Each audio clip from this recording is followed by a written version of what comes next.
8 août. Esdras chapitre 7 verset 1 à chapitre 8 verset 20. Plus tard, sous le règne d'Artaxerxès, empereur de Perse, vivait un homme nommé Esdras. Ses ancêtres en ligne directe étant Seraya, Azaria, Ilkia, Salum, Sadok, Aïtoub, Amaria, Azaria, Mirayoth, Seraya, Aussi, Boki, Abisua, Phineas, Éléazar, fils d'Aaron, les grands prêtres. Cet Esdras vint de Babylone. C'était un spécialiste de la loi possédant une connaissance approfondie de la loi de Moïse, que l'Éternel, le Dieu d'Israël, avait donné à son peuple. L'Éternel, son Dieu, était avec Esdras, si bien que l'empereur lui accorda tout ce qu'il demandait.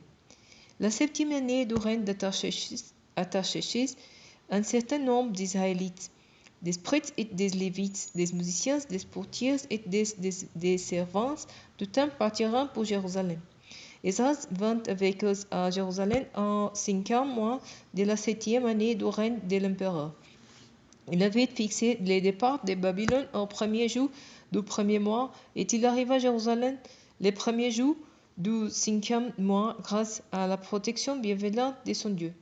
En effet, Esdras prenait grand soin d'étudier la loi de l'Éternel et de l'appliquer, ainsi que d'enseigner les lois et les droits aux Israélites. Voici la copie du document que l'empereur Artaxerxès remit à Esdras, le prêtre et spécialiste de la loi, qui était versé dans la connaissance des lois et des commandements de l'Éternel pour Israël. Artaxerxès, le roi des rois, au prêtre Esdras, le spécialiste de la loi de Dieu du ciel, etc.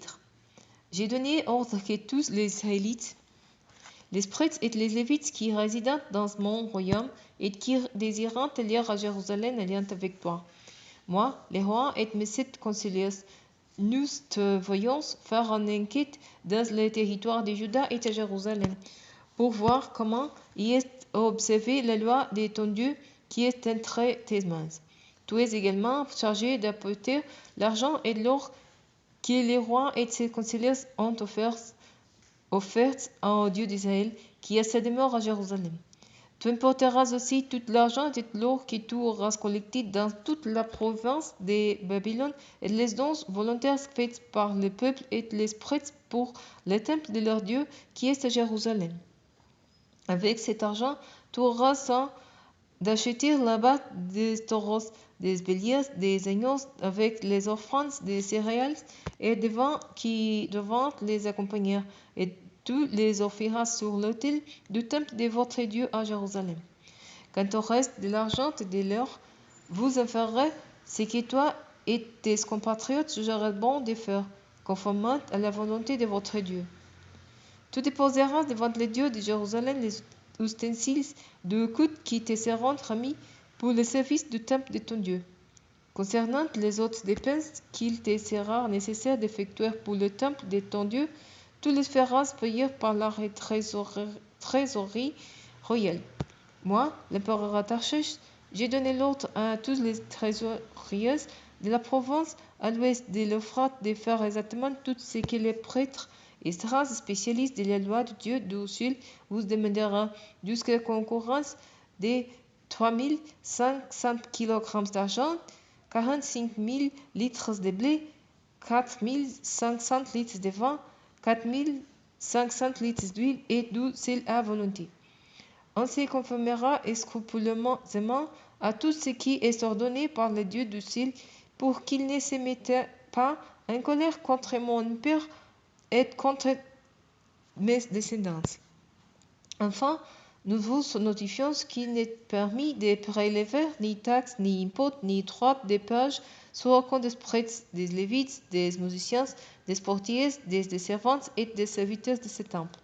Quant à toi, Esdras, nomme, conformément aux instructions de la loi de ton Dieu que tu possèdes, des juges et des magistrats chargés de rendre la justice à tous ceux qui, dans la province à l'ouest de l'Euphrate, connaissant les lois de ton Dieu. Quant à ceux qui ne les connaissent pas, tu les leur feras connaître. Tous ceux qui n'observent pas exactement les lois de ton Dieu et la loi de l'empereur seront condamnés soit à la peine capitale, soit à l'exil, soit à la confiscation de leurs biens, soit à l'emprisonnement. Béni soit l'Éternel, le Dieu de nos ancêtres, qui a disposé l'empereur à donner un tel splendeur au temple de l'Éternel à Jérusalem, et qui m'a témoigné sa bonté dans mes rapports avec l'empereur, ses conseillers et tous les plus hauts fonctionnaires impériaux. Ainsi fortifié parce que l'Éternel, mon Dieu, avait été avec moi, j'ai pu rassembler des chefs d'Israël pour qu'ils partent avec moi. Aussi, avec leurs généalogies, la liste des groupes fameux qui rentreront avec moi de Babylone sous les règne du roi Tacherch. Des descendants de Phineas, Gerson, des descendants de Tamar, Daniel, des descendants de David, Atus, des descendants de Shekania, de Pareos, Zacharie avec qui furent recensés 150 hommes. Des descendants de Pahat Moab, Élioné, fils de Zeraya, à la tête de 200 hommes. Des descendants de Zatour, Zekania, fils de Agiel, à la tête de 300 hommes. Des descendants d'Adam, Ebed, fils de Jonathan, à la tête de 50 hommes. Des descendants d'Elan, Esaïe, fils d'Atalia, à la tête de 70 hommes. Des descendants de Sephatia, Sebadia, fils de Michaël, à la tête de 620 hommes. Des descendants de Joab, Abdias, fils de Yeiel, à la tête de 218 hommes. Des descendants de Bani, Sélomi, fils de Yosifia, à la tête de 160 hommes. Des descendants de Bébaï, Zacharie, fils de Bébaï, à la tête de 28 hommes. Des descendants d'Asgad, Yona, fils de Akatan, à la tête de 110 hommes. Des descendants d'Adonika, des nièces qui s'appelèrent Eliphelet, Yel et Semaya, à la tête de 60 hommes. Des descendants de Bigvai, Ote et Zaboud, à la tête de 70 hommes. Je les rassemblai près de la rivière qui coulait en direction d'Ava, et nous y avons campé pendant 3 jours. J'ai passé le peuple et l'esprit en revue, et j'ai constaté qu'il n'y avait pas parmi eux un lévite. Alors j'ai convoqué les chefs Eliezer, Ariel, Semaya, Elnathan, Yarib, Elnathan, Nathan, Zacharie et Mesulam, ainsi que les 12 servants Yoyarib et Elnathan. Je leur demandai de se rendre chez Ido, le chef de la localité de Casipia, et je leur indiquai ce qu'ils devaient lui dire, à lui et à ses collaborateurs, les servants du temple qui se trouvaient à Casipia, pour nous envoyer des assistants pour le temple de notre Dieu. Et comme notre Dieu était avec nous et nous témoignait sa bonté, il nous amènera très bien un homme avisé d'entre les descendants de Mali, descendants de Lévi, lui-même fils d'Israël, accompagné de 18 hommes de sa parenté, dont ce fils, ainsi qu'Asabia et Esaïe, descendants de Merari, avec 20 hommes de leur parenté, d'autres leurs fils. Ils amèneront également 220 des servantes du temple, descendants de ceux que David et ses ministres avaient nommés pour assister les Lévites.